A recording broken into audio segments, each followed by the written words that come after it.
ಸ್ವೀಕರಿಸಲು ಬಂದಂತಹ ವ್ಯಕ್ತಿ ನಮ್ಮನ್ನು ಪರಕೀಯರಂತೆ ನೋಡಿದ ಭಾವ, ಯು ಇಂಡಿಯನ್ಸ್ ಅಂತ ಅಂದ ಅವನ ಮಾತುಗಳು ನನಗೆ ಬಹುಮುಖ್ಯವಾಗಿ ಕಾಡುತ್ತವೆ. ರಸ್ತೆಯ ಮೇಲೆ ನಾಗರಿಕತೆಯ ಸೋಗನ್ನು ಹಾಕಿಕೊಂಡು ಈಗ ಹೊರಡುತ್ತಿದ್ದಾರೆ, ಬದುಕುತ್ತಿದ್ದಾರೆ, ಅದು ಬೇರೆ. ಆ ಕಾರಣದಿಂದ ಆತ್ಮೀಯ ವೀಕ್ಷಕರೇ ನಮಸ್ಕಾರ. ಇವತ್ತಿನ ನಮ್ಮ ಸಾಧಕರ ಸುದ್ದಿ ಚಾನೆಲ್ಗೆ ವಿಶೇಷ ಅತಿಥಿಗಳಾಗಿ ಆಗಮಿಸಿದಂತಹ ಡಾಕ್ಟರ್ ಗಂಗಾಧರ್ ಕೊಡ್ಲಿ ಅವರು ವೃತ್ತಿಯಲ್ಲಿ ಇಂಜಿನಿಯರ್ ಆಗಿ ಲಲಿತ ಪ್ರಬಂಧ, ಪ್ರವಾಸ ಕಥನ, ಕವನ ಸಂಕಲನ, ಸಂಶೋಧನೆ ಹೀಗೆ ಹಲವಾರು ಮಗ್ಗುಲುಗಳಿಂದ ತಮ್ಮನ್ನು ತಾವು ತೊಡಗಿಸಿಕೊಂಡು ಸಾಹಿತ್ಯ ಕೃಷಿಯನ್ನು ಮಾಡ್ತಾ ಇರುವಂತಹ ಗಂಗಾಧರ್ ಕೊಡ್ಲಿ ಅವರ ಒಂದು ಶಿಕ್ಷಣ, ಅವರ ಬಾಲ್ಯ, ಅವರು ಮಾಡಿದಂಥ ಸಾಹಿತ್ಯ ಕೃಷಿ, ಅದ್ರ ಬಗ್ಗೆ ಇವತ್ತು ನಾವು ತಿಳಿದುಕೊಳ್ಳೋಣ. ಸರ್, ಸಾಧಕರ ಸುದ್ದಿ ಚಾನಲ್ಗೆ ತಮಗೆ ಪ್ರೀತಿಪೂರ್ವಕ ನಮಸ್ಕಾರ. ನಮಸ್ಕಾರ ಸರ್. ತಮ್ಮ ಸಾಹಿತ್ಯ ಕ್ಷೇತ್ರವನ್ನು ನಾವು ಅವಲೋಕಿಸಿಕೊಂಡಾಗ ಸರ್ ಹತ್ರ ಸಾಕಷ್ಟು ತಿಳ್ಕೊಳ್ಳೋದು ಇದೆ ಅನ್ನುವಂಥದ್ದು ನಮಗೆ ಕಂಡು ಬರುವಂಥದ್ದು. ಸರ್, ನಾವು ವಿಶೇಷವಾಗಿ ಯಾರನ್ನಾದರೂ ಮಹನೀಯರನ್ನು ನಾವು ಸಂದರ್ಶನ ಮಾಡುವಾಗ ಫಸ್ಟಿಗೆ ಅವರ ಬಾಲ್ಯ ತುಂಬ ಸ್ವಾರಸ್ಯಕರವಾಗಿರುತ್ತೆ, ಅದು ಒಂದು ಸ್ಫೂರ್ತಿ ಇರುತ್ತೆ. ಸೊ ಹಾಗಾಗಿ ನಾವು ಮೊದಲು ಅವರ ಬಾಲ್ಯ ಮತ್ತು ಶಿಕ್ಷಣ ಹೇಗಿತ್ತು ಅಂತ ತಿಳ್ಕೊಳ್ಳೋದು ನಮ್ಮದೊಂದು ಕುತೂಹಲ.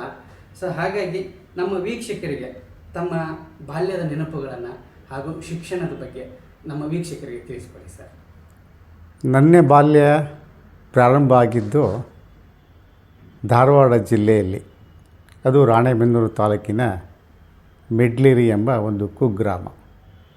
ನಮ್ಮೂರು ಮಲೆನಾಡು ಅಲ್ಲ, ಹಸಿರಿನ ನಾಡು ಅಲ್ಲ, ಬಹಳ ಬಯಲ ನಾಡು.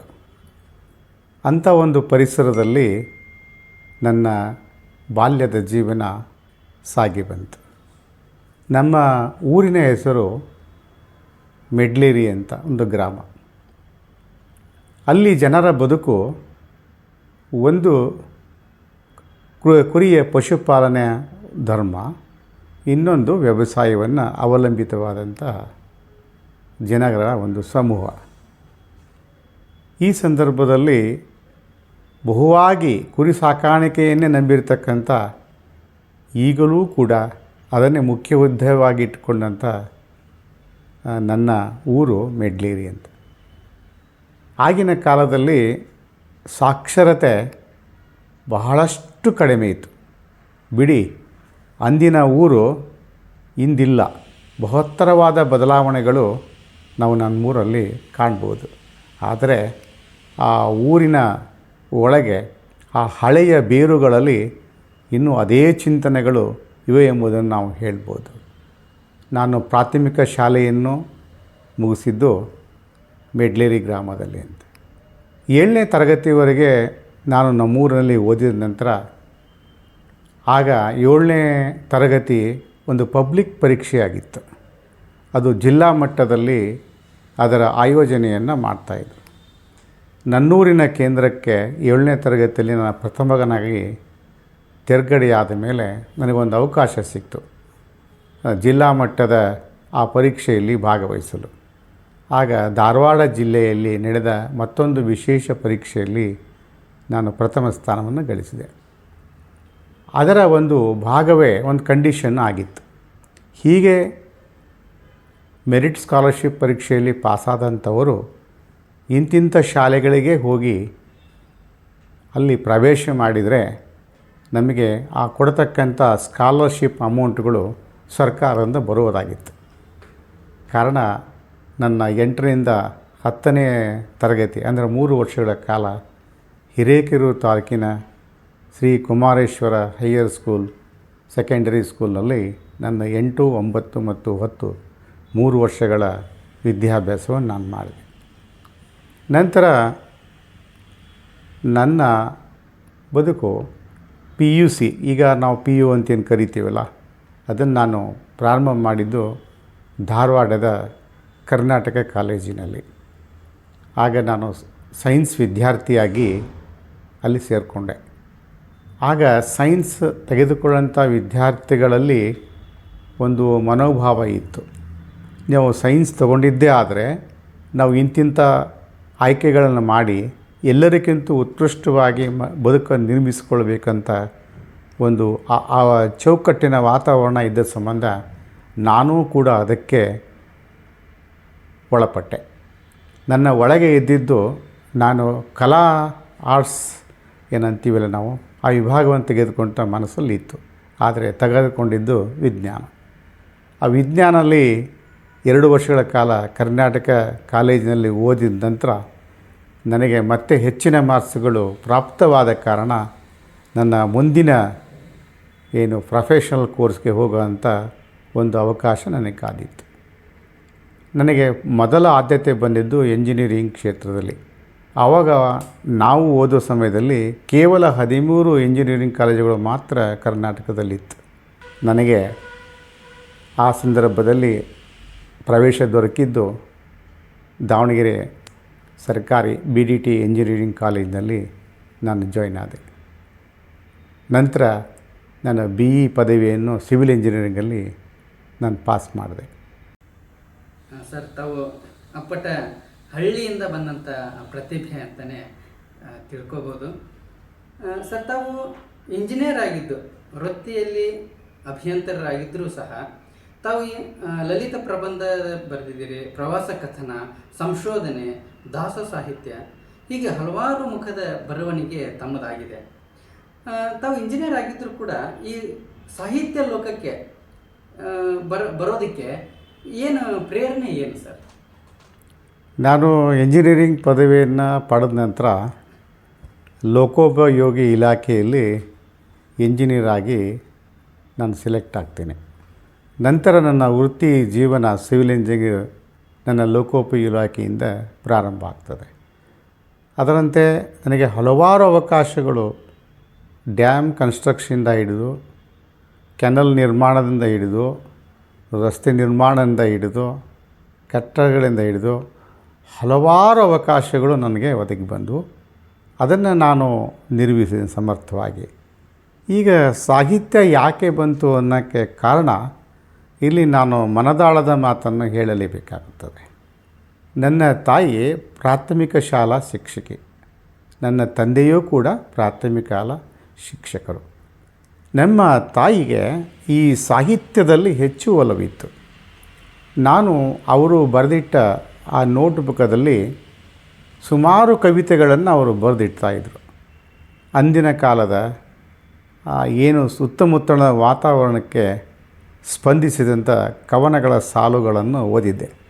ಆ ಒಂದು ಕವನದ ಸಾಲನ್ನು ಈಗೂ ನೆನಪಾಗ್ತದೆ. ಗಾಂಧೀಜಿಯವರನ್ನು ಕುರಿತು ಅವರು ಬರೆದಿದ್ದು, ನೀಟ ಮೂಗಿನ ಮಾಟ ಮುದಕ ನೂಲಲು ಕುಳಿತಿದ್ದ, ಹಿಂದೆ ಚಿಮು ಚಿಮು ಬೆಳಕು ಬೆಳಗುತ್ತಲಿತ್ತು ಅಂತ. ಎಷ್ಟು ಸಾಮಾನ್ಯವಾಗಿ, ಸರಳವಾಗಿ, ಅದ್ಭುತವಾಗಿ ಒಂದು ವ್ಯಕ್ತಿತ್ವದ ಚಿತ್ರಣವನ್ನು ಕಟ್ಟಿಕೊಡುವ ಕವನದ ಸಾಲುಗಳನ್ನು ನಾನು ಓದಿದಾಗ ನನಗೆ ಮತ್ತಷ್ಟು ಓದಬೇಕನ್ನಿಸ್ತು. ಅದೇನೋ ಇರಬೇಕೇನೋ, ನನ್ನ ತಾಯಿಯ ಪ್ರಭಾವದಿಂದ ಒಳ ಅಂತರಂಗದಲ್ಲಿ ಕನ್ನಡದ ಮಿಡಿತಗಳು ನನಗೆ ಪ್ರಾರಂಭವಾಗ್ತವೆ. ಹಾಗಾಗಿ ನಾನು ಇದು ವಿಶೇಷವಾಗಿ ನನ್ನ ವೃತ್ತಿಯಲ್ಲಿ ಬಹಳ ಶ್ರಮದ ವೃತ್ತಿ. ಅಲ್ಲಿ ಸಮಯದ ಅಭಾವವೇ ಒಂದು ನಮಗೆ ಶ್ರೀಮಂತ ಆಭರಣ. ಯಾಕಂದರೆ ಬಹಳ ನಮಗೆ ಕಾಸ್ಟ್ಲಿ ಅಂದರೆ ಸಮಯ. ಅಂಥದ್ರ ಮಧ್ಯದಲ್ಲಿಯೂ ದೈಹಿಕವಾಗಿ, ಮಾನಸಿಕವಾಗಿ ನೊಂದ ಸಮಯದಲ್ಲಿ ನಾನು ಆಯ್ಕೆಗೊಂಡಿದ್ದು ಕನ್ನಡದ ಪುಸ್ತಕಗಳನ್ನು ಓದುವುದನ್ನು. ಇಲ್ಲಿ ವಿಶೇಷವಾಗಿ ನನಗೆ ಇಷ್ಟಪಟ್ಟ ಓದಿನ ಸಾಲುಗಳನ್ನು ನಾನು ಬರಹ ರೂಪದಲ್ಲಿ ನನ್ನ ವಿಶೇಷವಾದ ಒಂದು ಡೈರಿಯಲ್ಲಿ ಬರೆಯತೊಡಗಿದೆ. ಒಂದು ದಿನ ಹೀಗೆ ರಾಷ್ಟ್ರಧ್ವಜದ ಕಾರ್ಯಕ್ರಮದ ನಂತರ ಒಂದು ಸಾಹಿತ್ಯ ಗೋಷ್ಠಿಯಲ್ಲಿ ನಾನು ಅಟೆಂಡ್ ಆಗಬೇಕಂತ ಪರಿಸ್ಥಿತಿ ಬಂತು. ಅದು 1985ನೇ ಇಸ್ವಿಯಲ್ಲಿ. ಅಲ್ಲಿ ಈ ಚುಟುಕು ಕುರಿತಾದ ಒಂದು ಚಿಕ್ಕ ಒಂದು ಕವನವನ್ನು ನಾನು ಓದಿದೆ. ಈ ಜಗದೊಳು ನಾನೊಂದು ಬಿಂದು, ಎನಗಿಲ್ಲ ಆಕಾರ ಗೀಕಾರಗಳ ಸ್ಥಾನಮಾನ, ನೀನೊಂದು ಬಿಂದುವಾಗಿ ಬಂದರೂ ಸಾಕು, ಬಾ ರಚಿಸೋಣ ನಮ್ಮೀ ಜೀವನ ಸರಳ ರೇಖೆ ಅಂತ. ಈ ಒಂದು ಚುಟುಕಿನ ಲೈನ್ ಏನು ಬರೆದಿದ್ವಲ್ಲ, ಅಲ್ಲಿ ಬಂದಂಥ ಎಲ್ಲ ಸಾಹಿತ್ಯ ಆಸಕ್ತರ ಗಮನವನ್ನು ಸೆಳೆದು ಮೆಚ್ಚುಗೆಯನ್ನು ಸೂಚಿಸಿದರು. ಅದರ ತಾತ್ಪರ್ಯವನ್ನು ಅವರವರ ಭಾವಕ್ಕೆ ಅವರವರಿಗೆ ತಕ್ಕಂತೆ ಅವರು ನುಡಿದರು. ಆಗ ಸ್ನೇಹಿತರು ಹೇಳಿದ್ದು, ನಿನ್ನಲ್ಲಿ ಈ ಥರ ಬರೆಯುವತಕ್ಕಂಥ ಒಂದು ಸಾಮರ್ಥ್ಯ ಇದೆ, ನೀನು ಇದನ್ನು ಮುಂದುವರಿಸು ಅಂತ. ಹೀಗೆ ನನ್ನ ಕಾವ್ಯ ಅಥವಾ ಸಾಹಿತ್ಯದ ನಂಟು ಅದು ಪ್ರಾರಂಭವಾಗಿದ್ದು. ಆಗಾಗ ಕವನಗಳನ್ನು ಬರೆದು ಪತ್ರಿಕೆಗಳಿಗೆ ಕೊಟ್ಟು ಅವರ ಪ್ರಕಟಣೆಗೊಂಡಾಗ ಹಿಗ್ಗಿದ ನಾನು ಮುಂದೆ 1992ರ ಸಮಯದಲ್ಲಿ ಮತ್ತು ನಂತರದ ದಿನಗಳಲ್ಲಿ ನಾನು ಕನ್ನಡ ಸಾಹಿತ್ಯ ಪರಿಷತ್ತಿನ ಕೆಲ ಸ್ನೇಹಿತರ ಸಂಘಕ್ಕೆ ಬಂದೆ. ಅಂತ ಬಂದಾಗ 2002ರಲ್ಲಿ ನನ್ನ ವಿಶೇಷವಾದಂಥ ಒಂದು ಕವನ ಸಂಕಲನ ಹೊರಬಂತು. ಮೊದಲೇದು ಹೊರೆಗಲ್ಲು ಅಂತ. ಆ ಹೊರೆಗಲ್ಲು ಅಂತಕ್ಕಂಥ ಪದನೇ ಏನಿದು ಹೊರೆಗಲ್ಲು ಅಂತ ಚರ್ಚೆಯಾಗಿ ಮಾಧ್ಯಮಗಳಲ್ಲಿ ಚರ್ಚೆಯಾಗಿ ನನಗೆ ಮತ್ತೊಂದು ಇಂಬು ಕೊಡ್ತು. ಹಾಗಾದರೆ ಮತ್ತೊಂದು ಬರೆ ಅಂತೇಳಿ ಈ ಥರ ನನ್ನ ಕವನ ಸಂಕಲನ ಪ್ರಾರಂಭ ಆಯಿತು. ನಂತರ ಇನ್ನು 2-3 ಕವನ ಸಂಕಲನಗಳು ಮೂಡಿಬಂದು ಹೀಗೆ ನನ್ನ ಸಾಹಿತ್ಯದ ಹಾದಿಯಲ್ಲಿ ಹೆಜ್ಜೆಗಳು ಮೂಡತೊಡಗಿದವು. ಸರ್, ತಮ್ಮ ಬರವಣಿಗೆಯಲ್ಲಿ ನಾವು ವಿಶೇಷವಾಗಿ ನಮಗೆ ಒಂದು ಕುತೂಹಲ ಬಂದಿರುವಂಥದ್ದು ಈ ತಲೆಬುರುಡೆ ಪ್ರವಾಸ ಕಥನ. ಅದು ಸಾಕಷ್ಟು ಓದುಗರಿಗೆ ಒಂದು ಕುತೂಹಲನ, ಆ ಟೈಟಲೇ ಒಂದು ಕುತೂಹಲ ಕೊಡುವಂಥದ್ದು. ಸಾಕಷ್ಟು ಜನ ಅದ್ರ ಬಗ್ಗೆ ಚರ್ಚೆನೂ ಕೂಡ ಮಾಡಿದ್ದಾರೆ.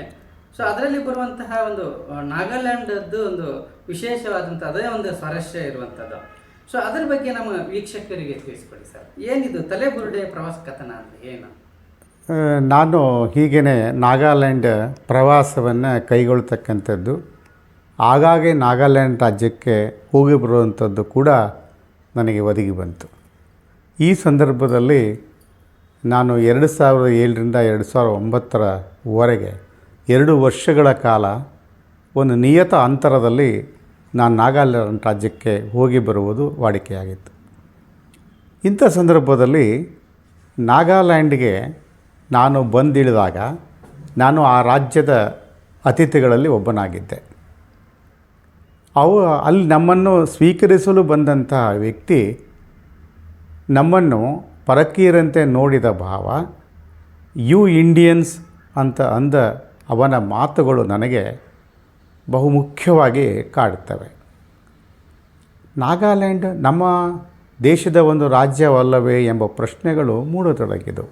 ಇದಕ್ಕೆ ಕಾರಣ ಏನು ಅಂತ ನಾನು ಹುಡುಕುತ್ತಾ ಅಲೆಯುತ್ತಾ ಹೋದಾಗ ಆ ನಾಗಾಲ್ಯಾಂಡಿನ ಬದುಕಿನ ಚಿತ್ರಣವೇ ಒಂದು ವಿಶೇಷ ಚಿತ್ರಣವಾಗಿತ್ತು.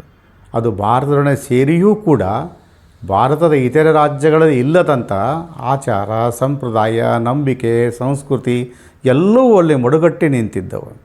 ಹಾಗಾದರೆ ಈ ನಾಗಾಲ್ಯಾಂಡ್ ಒಂದು ಅದರ ಆಳವನ್ನು, ಅದರ ಆತ್ಮವನ್ನು, ಅದರ ಚರಿತೆಯನ್ನು ಅರಿಯಬೇಕೆಂದು ನಾನು ನಾಗಾಲ್ಯಾಂಡಿನ ದೀಮಾಪುರದ ಪ್ರತಿ ಗಲ್ಲಿಗಳಲ್ಲೂ ಮತ್ತು ಅಂಗಡಿಗಳಲ್ಲೂ ಅಲೆದೆ. ಆ ಪುಸ್ತಕಗಳು ಏನಾದರೂ ಇವೆಯಾ, ಈ ಸಂಸ್ಕೃತಿ ಬಗ್ಗೆ ವಿವರಗಳು ದೊರೆತಾವ ಎಂಬತಕ್ಕಂಥ ಒಂದು ಅವಲೋಕನ ಮಾಡಿದೆ. ಕಾರಣ ಆದರೆ ಏನಾಯಿತು ಅಂದರೆ ಅವು ಯಾವೂ ದೊರೆಯತಕ್ಕಂಥ ಕಾರಣದಲ್ಲಿ ನಾನು ನನ್ನದೇ ಆದ ಒಂದು ವಿಶೇಷ ರೀತಿಯಲ್ಲಿ ಅಲ್ಲಿಯ ಅನುಭವ ಮತ್ತು ಅನುಭವಗಳನ್ನು ಮತ್ತು ಸಂಸ್ಕೃತಿ ಮತ್ತು ಆಚಾರಗಳನ್ನು ಮತ್ತು ಪರಂಪರೆಗಳನ್ನು ಅವಲೋಕಿಸುವ ಪ್ರಯತ್ನವನ್ನು ನಾನು ತಲೆಬುರುಡೆ ಬೇಟೆಗಾರರು ಅರ್ಥಾತ್ ನಾಗಾಲ್ಯಾಂಡ್ ಪ್ರವಾಸ ಕಥನದಲ್ಲಿ ನಾನು ಮಾಡಿದೆ. ಆಗ ಸಂಕ್ಷಿಪ್ತವಾಗಿ ಹೇಳುವುದಾದರೆ, ಭಾರತ ದೇಶದ ಬ್ರಹ್ಮಪುತ್ರ ನದಿಯಿಂದ ಬರ್ಮಾದ ಲಿಯಾಂಚಿನ್ವರೆಗಿನ ಪ್ರದೇಶದಲ್ಲಿ ಸುಮಾರು ಗುಡ್ಡಗಾಡು ಪ್ರದೇಶಗಳಲ್ಲಿ 50 ಭಾಷೆಗಳನ್ನು ಆಡುವ ಈ ನಾಗಾಗಳೇ ನಮ್ಮ ನಾಗಾಲ್ಯಾಂಡ್ನಲ್ಲಿ ಇರ್ತಕ್ಕಂಥವ್ರು. ಯಾವುದೋ ಒಂದು ಕಾಲದಲ್ಲಿ ಆ ಸಮುದ್ರ ತಟವನ್ನು ಬಿಟ್ಟು ಇಲ್ಲೆಡೆ ಬಂದು ಸೇರಿದ ಮಂಗೋಲಿಯನ್ ಬುಡಕಟ್ಟು ಜನಾಂಗವೇ ಈ ನಾಗಾಲ್ಯಾಂಡ್. ಹಾಗಾಗಿ ಅಲ್ಲಿಯ ಅಧ್ಯಯನ ನನಗೆ ಕೌತುಕವನ್ನಾಗಿ ಮಾಡಿಸಿತ್ತು. ಈ ನಾಗಾಲ್ಯಾಂಡ್ ನಮ್ಮ ಭಾರತ ದೇಶದ ಒಂದು ಅಂಗವಾದ ಈ ರಾಜ್ಯವನ್ನು ಇತರ ಭಾರತೀಯರಿಗೆ ಪರಿಚಯಿಸುವ ಉದ್ದೇಶ ನನ್ನದಾಗಿತ್ತು. ಅದಕ್ಕೆ ನಾನು ಮಾಡಿದ್ದು ಅಲ್ಲಿಯ ಭಾಷೆ, ಮೂಲ, ಧರ್ಮ, ಆಚಾರ, ಹಬ್ಬ, ಹರಿದಿನಗಳು ಇವೆಲ್ಲವುಗಳಿಗೂ ಅವಲೋಕನವನ್ನು ನಾನು ಪ್ರಾರಂಭ ಮಾಡಿದೆ. ಆ ನನ್ನ ಪುಸ್ತಕದಲ್ಲಿ ಇವೆಲ್ಲೂ ಒಳಗೊಂಡಂತೆ ನಾಗಾಲ್ಯಾಂಡ್ ಅಂದರೆ ಏನು, ನಾಗಾಗಳಂದರೆ ಯಾರು ಅಂತ ಹೇಳಿದಾಗ ಈ ಶೀರ್ಷಿಕೆ ಭಾಳ ವಿಶೇಷವಾಗಿ ಅಂತ ತಾವು ಹೇಳಿದ್ರಿ, ಅದು ತಲೆಬುರುಡೆ ಬೇಟೆಗಾರರು ಅಂತ. ಹಾಗಾದರೆ ತಲೆಬುರುಡೆ ಬೇಟೆ ಅಂದರೆ ಏನು, ಯಾಕಾಗಿ ನಾನು ಇಲ್ಲಿಟ್ಟೆ ಅನ್ನೋಕ್ಕೆ ಅದಕ್ಕೊಂದು ಕಾರಣ ಇದೆ. ಆ ತಲೆಬುರುಡೆ ಬೇಟೆಗೆ ಒಂದು ಪ್ರಸಿದ್ಧವಾಗಿರ್ತಕ್ಕಂಥ ನಾಗಾಲ್ಯಾಂಡ್ ಜನ ಇದ್ದಾರೆ. ಅವರಿಗೆ ಅವರ ಊರು ಅಂದರೆ ಅವರ ಬುಡಕಟ್ಟು ಜನಾಂಗದವರಿಗೆ ಸೇರಿದ ಮನೆಗಳ ಒಂದು ಸಮೂಹ, ಅದು ಒಂದು ಊರು. ಆ ಊರೇ ಅವರಿಗೆ ರಾಜ್ಯ, ಪಕ್ಕದ ನೆರೆ ಊರೇ ಅವರಿಗೆ ಮತ್ತೊಂದು ದೇಶವಾಗಿರ್ತಕ್ಕಂಥ ಒಂದು ಸಂದಿಗ್ಧ ಪರಿಸ್ಥಿತಿ ಆ ಕಾಲದಲ್ಲಿತ್ತು. ಆಗ ಒಬ್ಬರ ಮೇಲೊಬ್ಬರು ಸಾಮ್ಯವನ್ನು ಪಡೆಯುವ ಉದ್ದೇಶದಿಂದ ಈ ತಲೆಬುರುಡೆ ಭೇಟಿಯನ್ನು ಅವರು ಪ್ರಾರಂಭಿಸುತ್ತಾರೆ. ಕಾಲ ಬದಲಾಗಿದೆ, ಕಾಲವೇ ವೈರಿ, ಕಾಲವೇ ಮಿತ್ರ, ಕಾಲದ ಹಂಗಿನಲ್ಲಿ ಬದುಕು ಅನ್ನೋ ಹಾಗೆ ನಾಗಾಲ್ಯಾಂಡ್ ಜನರ ಬದುಕು ಅಂದಿನ ಬದುಕಾಗಿ ಎಂದೂ ಉಳಿದಿಲ್ಲ. ಅನೇಕ ಬದಲಾವಣೆಗಳು ಕಂಡು ಅವರು ಈ ಕರಿಡಾಂಬರಿನ ರಸ್ತೆಯ ಮೇಲೆ ನಾಗರಿಕತೆಯ ಸೋಗನ್ನು ಹಾಕಿಕೊಂಡು ಈಗ ಹೊರಡುತ್ತಿದ್ದಾರೆ, ಬದುಕುತ್ತಿದ್ದಾರೆ, ಅದು ಬೇರೆ. ಆ ಕಾರಣದಿಂದ ಆ ಹಿಂದಿನ ಎಲ್ಲ ಗಮನಗಳನ್ನು ಇಟ್ಟುಕೊಂಡು ನನ್ನ ಈ ಪ್ರವಾಸ ಕಥನಕ್ಕೆ ನಾನು ತಲೆಬುರುಡೆ ಭೇಟಿ ಅಂತ ಇಟ್ಟಿದ್ದೇನೆ. ಈ ಸಂಕ್ಷಿಪ್ತವಾಗಿ ಹೇಳುವುದಾದರೆ ನಾಗಾಲ್ಯಾಂಡಿನ ಕಂಪ್ಲೀಟ್ ಚಿತ್ರಣವನ್ನು ಚೊಕ್ಕದಾಗಿ ನಮಗೆ ನೇರವಾಗಿ ಸ್ಪೃಶುವ, ಮುಟ್ಟುವ, ತಲುಪಿಸುವ ಗುರಿಯನ್ನು ಈ ನಾನು ಪ್ರವಾಸ ಕಥನದಲ್ಲಿ ಮಾಡಿದ್ದೇನೆ ಹೇಳಿದೆ ಆಗಾಗಲೇ. ಆದರೆ ನಾಗಾಲ್ಯಾಂಡಲ್ಲೇ ಕೂಡ ಈ 18 ಟ್ರೈಬ್ ಅಂತ ಹೇಳಿದ್ನಲ್ಲ, ಈ 18 ಟ್ರೈಬ್ಗೆ ಅವರದೇ ಆದಂಥ ಒಂದು ಭಾಷೆ ಇದೆ. ನನಗೆ ಅವರ ಆಹಾರ ಪದ್ಧತಿಗಳು ಮತ್ತು ವೇಷಭೂಷಣಗಳು, ಪಾರಂಪರಿಕವಾದಂಥ ಕೆಲ ಆಚರಣೆಗಳಲ್ಲಿ ಅವರು ಧರಿಸುವ ಆಭರಣಗಳು ನನಗೆ ಭಾಳ ವಿಶೇಷವಾಗಿ ಕಾಣ್ತವೆ. ಅದರಲ್ಲಿ ವಿಶೇಷವಾಗಿ ಆಹಾರ ಪದ್ಧತಿ ಅಂದರೆ ಅವರು ನಾಯಿ ಮಾಂಸವನ್ನು ತಿನ್ನುವುದು ನನಗೆ ಬಹು ಸೋಜಿಗ ಆಯಿತು. ಏನಿದು ನಾಯಿ ಮಾಂಸವನ್ನು ಮಾರುಕಟ್ಟೆಯಲ್ಲಿ ಮಾರಿ ಇತರದ್ದೇ ನಮ್ಮ ಇತರೆ ಬೇರೆ ಪ್ರಾಣಿಗಳ ಮಾಂಸ ಇದ್ದಂತೆ ಅಲ್ಲಿ ಬಹುಬೇಡಿಕೆ ಇರತಕ್ಕಂಥದ್ದು ನಾಯಿ ಮಾಂಸ. ಇದು ನನಗೆ ಬಹಳ ವಿಶೇಷವಾಗಿ ಕಾಣ್ತು. ಆ ವಿಚಾರಗಳನ್ನು ಮತ್ತು ಆ ಮಾರುಕಟ್ಟೆಯಲ್ಲಿ ಸಿಕ್ಕ ಸ್ಥಳಗಳನ್ನು, ಆ ನಾಯಿ ಮಾಂಸವನ್ನು ತಿನ್ನುವುದು ಯಾಕೆ ಅನ್ನತಕ್ಕಂಥದ್ದು, ಜೊತೆಗೆ ಬರೀ ನಾಯಿ ಮಾಂಸ ತಿನ್ನುವುದಕ್ಕಲ್ಲ, ನಾಯಿಯೇ ಸರ್ವಶ್ರೇಷ್ಠವಾಗಿ ಅವರ ಸಂಪ್ರದಾಯದಲ್ಲಿ ಕಾಣುವುದು ಬಹು ವಿಶೇಷ. ಹಾಗಾದರೆ ಈ ನಾಗಾಲ್ಯಾಂಡ್ಗಳಿಗೆ ಮತ್ತು ನಾಯಿಗಳಿಗೆ ಏನು ಸಂಬಂಧ ಇರ್ಬೋದು? ಕೊನೆಗೆ ಅವರ ಬೇಟೆ ಸಂಪ್ರದಾಯಸ್ಥಾಗಿರೋದ್ರಿಂದ ಈ ನಾಯಿಗಳ ಜೊತೆಗೆ ಒಡನಾಟ ಈ ಬುಡಕಟ್ಟು ಜನಾಂಗ ಇರ್ತಿತ್ತಲ್ಲ, ಅದು ಇರ್ಬೋದೇನೋ ಅಂದ್ಕೊಂಡು ನಾನಾದರೂ ಅಂದ್ಕೊಂಡಿದ್ದೀನಿ. ಅವೆಲ್ಲ ದಾಖಲೆಗಳಲ್ಲಿ ಇದರಲ್ಲಿ ಮಾಡಿದ್ದೀನಿ.